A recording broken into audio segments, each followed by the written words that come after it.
Hi friends, please subscribe to Amravati Media and press the bell icon for more latest updates. మళ్ళీ చంద్రబాబు అదే పంధ, మార్పు మాటలకే పరిమితమా? ఆంధ్రప్రదేశ్ ముఖ్యమంత్రి చంద్రబాబు నాయుడు తాను చెప్పినట్లే చేస్తున్నారు. 1995 నాటి ముఖ్యమంత్రిని చూస్తారన్నారు. అదే ఇప్పుడు చేసి చూపిస్తున్నారు. ఆకస్మిక తనిఖీలంటూ లేవు, కానీ నిరంతరం సమీక్షలు, కాన్ఫరెన్స్లతో కాలక్షేపం చేస్తూ తాను అనుకున్న పనులను మాత్రమే ముందుకు తీసుకువెళ్తున్నారు. గతంలో మాదిరిగానే ముఖ్యమంత్రి కార్యాలయానిదే ఇప్పుడు మళ్లీ పైచేయి అయింది. గత వైసీపీ ప్రభుత్వంలో సీఎంఓ వల్లనే అప్పటి ముఖ్యమంత్రి వైఎస్ జగన్ అనేక రకాలైన విమర్శలను ఎదుర్కొనాల్సి వచ్చింది. ఎవరిని కలవకుండా సీఎంఓ పిలిస్తేనే వెళ్లేందుకు అనుమతినివ్వడం, నియోజకవర్గాల రాజకీయాల్లోనూ సీఎంఓ జోక్యం చేసుకోవడంతోనే అక్కడ నేతల మధ్య విభేదాలు ఎక్కువయ్యాయి.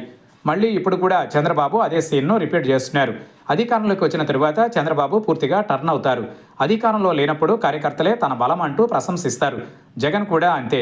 అధికారంలో ఉన్నప్పుడు కనపడని కేడర్ దానిని కోల్పోయిన వెంటనే గుర్తుకొస్తారు. చంద్రబాబు కూడా అలాగే ఆలోచిస్తుంటారు.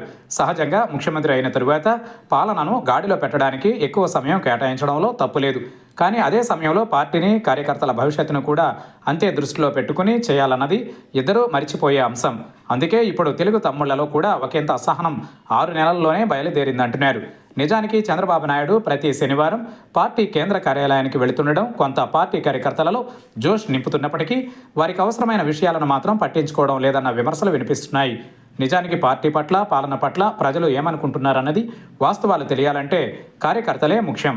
వారి నుంచి ఫీడ్బ్యాక్ తీసుకుంటే ఏదైనా కరెక్ట్ విషయాలు తెలుస్తాయి. మద్యం కావచ్చు, ఉచిత ఇసుక విధానం కావచ్చు, సూపర్ 6 హామీల అమలు కావచ్చు, వాటిపై ప్రజలు ఏమనుకుంటున్నారో నిజంగా తెలియాలంటే కార్యకర్తల నుంచే తీసుకోవాలి. నేతలు అస్సలు నోరు విప్పరు, అధికారులు పెదవి విప్పరు. కానీ చంద్రబాబు మాత్రం ఇప్పుడు మళ్ళీ మరోసారి ప్రజాస్పందనపై, అధికారులపై ఆధారపడుతున్నట్లే కనిపిస్తోంది.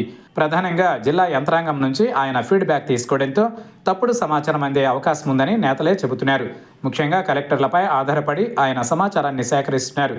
క్షేత్రస్థాయిలో జరుగుతున్న వాస్తవ విషయాలను మాత్రం పరిగణలోనికి తీసుకోవడం లేదు.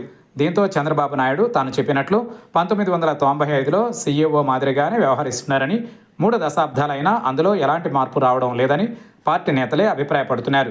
మొత్తానికి చంద్రబాబు ఈ విషయం ఆలోచించుకుని గ్రౌండ్ లెవెల్ రియాలిటీని తెలుసుకునేందుకు వేరే మార్గాలను ఎంచుకోవాలని పలువురు సూచిస్తున్నారు.